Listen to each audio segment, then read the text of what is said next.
Hoje é aquele dia que eu interajo com o meu canal, com as pessoas que estão assistindo, que mandaram perguntas. Todo mundo fica meio bravo às vezes porque eu não respondo imediatamente, mas como eu sou patrocinado, os meus patrocinadores, que são o Gia do Arauto, é uma empresa que trabalha com mídia, eles descobriram que quando eu respondo, eu às vezes faço bobagem.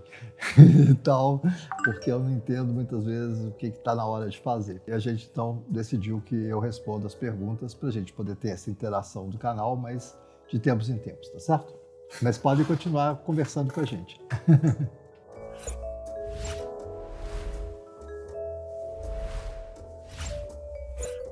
Tenho muito interesse em formas alternativas de aprendizagem, porém não sei como me aprofundar nessa área. Você poderia me indicar um livro, ou me dizer como iniciar a busca nessas formas alternativas de aprendizagem? Olha, o conceito de formas alternativas de aprendizagem é muito esquisito, né? Porque aprendizagem é uma só. O que a gente está vendo é que existe uma forma hegemônica de aprendizagem que não é boa, que é o que a gente está vendo hoje. Mas o mais interessante é que a melhor forma dita alternativa de aprendizagem, ela é oficial em vários países do mundo. E é baseada no brasileiro, que é Paulo Freire.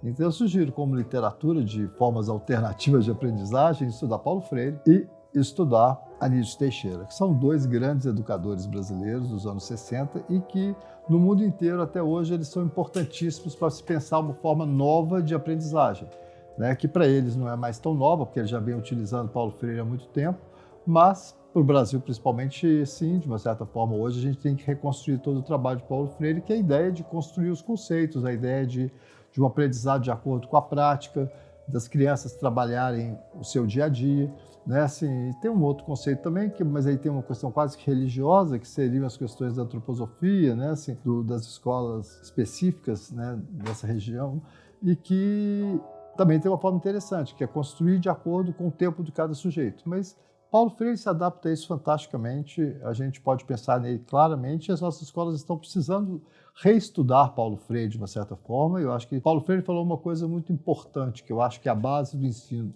que é o ensino se faz pesquisando e é pesquisando que a gente aprende. E é assim que a gente ensina. Então é isso, o tempo todo é uma troca constante.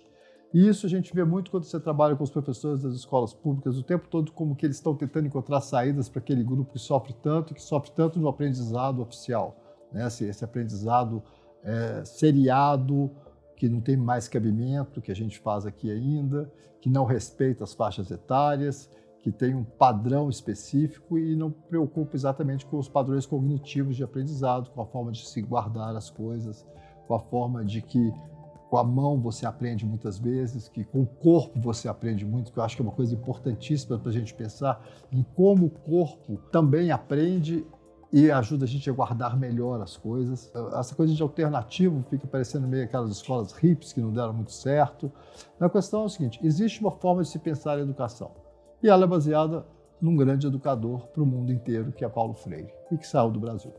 Tenho uma namorada e passo muito tempo mesmo com ela no WhatsApp, mas não tenho grupos. Existe algum problema muito grave?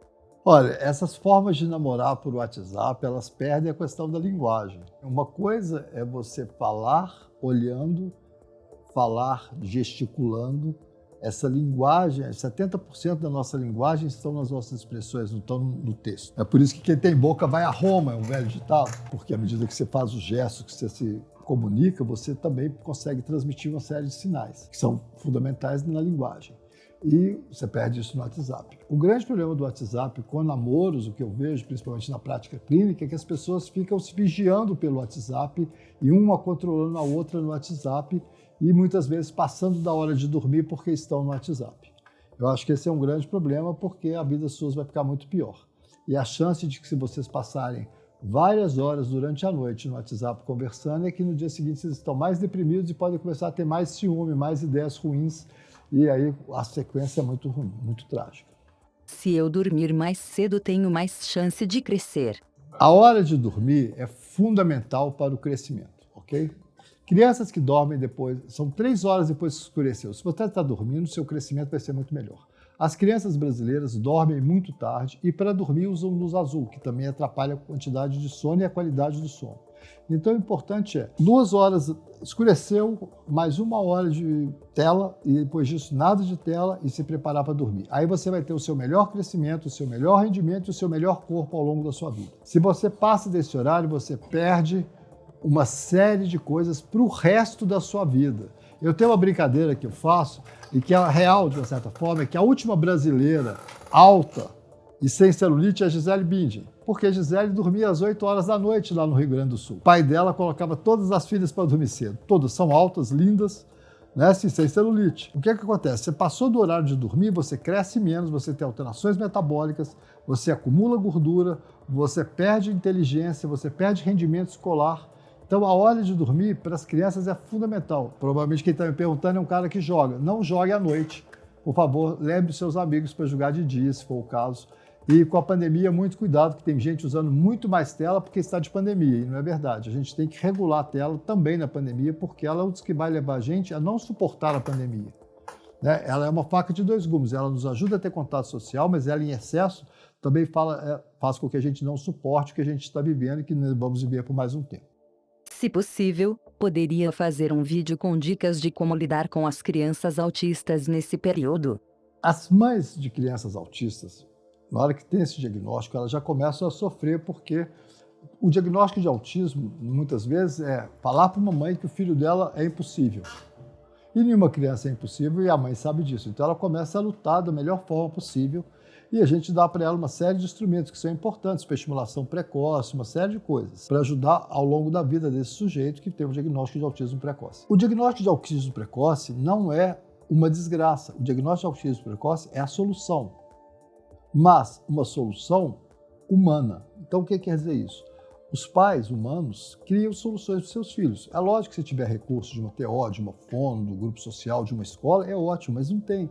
Então, as mães de autistas, assim como as outras mães do período de pandemia, estão tendo que descobrir como brincar com seus filhos, como ficar em casa com eles, como ajudá-los a dormir. O importantíssimo para as crianças com autismo, para todas as crianças, é aquela coisa da organização diária. Organização no sentido de hora de comer, hora de dormir, hora de brincar. Isso para as crianças autistas é essencial, para toda criança. Mas no caso delas fica mais nítido, tá certo? E, por favor, cuidado com as telas nesse grupo, porque elas se dão muito bem com as telas e as pessoas tendem a deixá-las usá-las mais. Quanto mais elas usam telas, mais dificuldade elas têm para controlar os seus estímulos, os seus medos e as suas situações sociais. Então, a tela é uma faca de 2 gumes, não deve ser usada de forma alguma antes dos 6 anos de idade.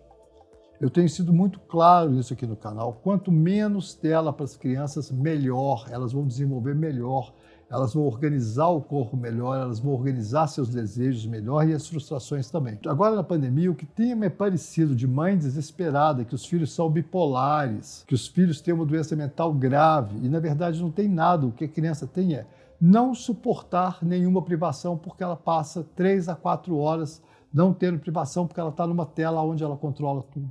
E no mundo não é assim. Então, família, cuidado. Se vocês dão as telas para os seus filhos, vocês deixam eles ficarem tranquilos ali por horas e depois vocês pegam o rebote disso. E não percebem que é porque ele ficou 4 horas na tela que ele está agressivo com a mãe, que ele não consegue dormir, que ele não consegue se organizar, que ele não consegue se alimentar direito, ele não aceita alimentos diferentes. Isso é tempo de tela. Quanto mais tela, mais dificuldade você vai ter nas situações cotidianas com o seu filho.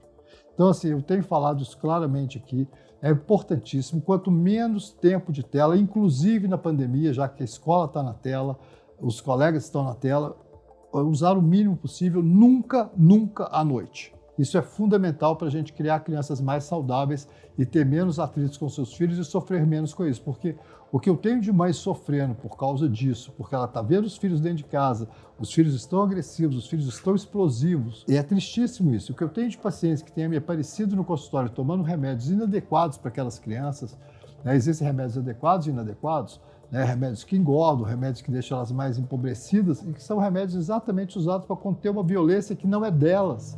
Não é um problema dela, é um problema do uso de telas que elas estão fazendo que é excessivo. Mas como assim? Jogos eletrônicos causam suicídio? O que é isso? Tenho filhos que jogam muito e estão com muita ansiedade. Deveria falar com meus filhos sobre suicídio.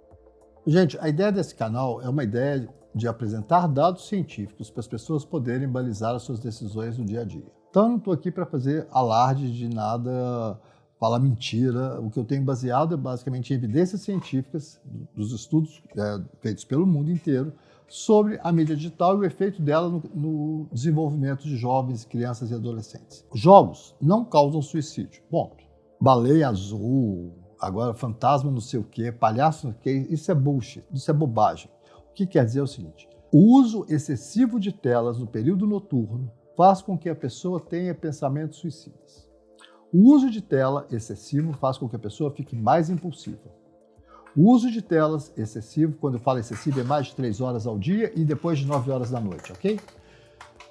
Faz com que as pessoas fiquem mais impulsivas. O suicídio é uma combinação de frustração, hoje em dia, nesses casos que a gente tem visto.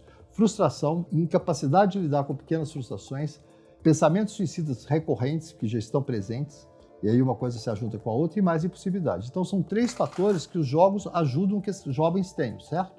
Mas daí elevar é uma outra situação. Então tá. Então a gente tem que pensar o seguinte: temos que conversar sobre suicídio? Sim, porque o suicídio passa na cabeça das pessoas e elas não falam disso, e a gente só vai descobrir quando acontece. Agora, o importante é entender como ajudar essa pessoa. E eu estou dando a dica: organizar o sono dessas pessoas e diminuir o uso de tela. Com isso, você diminui o risco de suicídio. Gente, então obrigado, vamos continuar conversando. De tempos em tempos vai ter esse vídeo aí onde eu discuto com as pessoas que assistem o canal. Entrem no canal, discutam e divulguem, por favor, porque eu acho que esse tipo de informação está sendo necessário para as pessoas, principalmente agora na pandemia, mais ainda, onde as pessoas estão muito mais expostas ao tempo de tela, e isso pode fazer com que elas não consigam sobreviver à pandemia.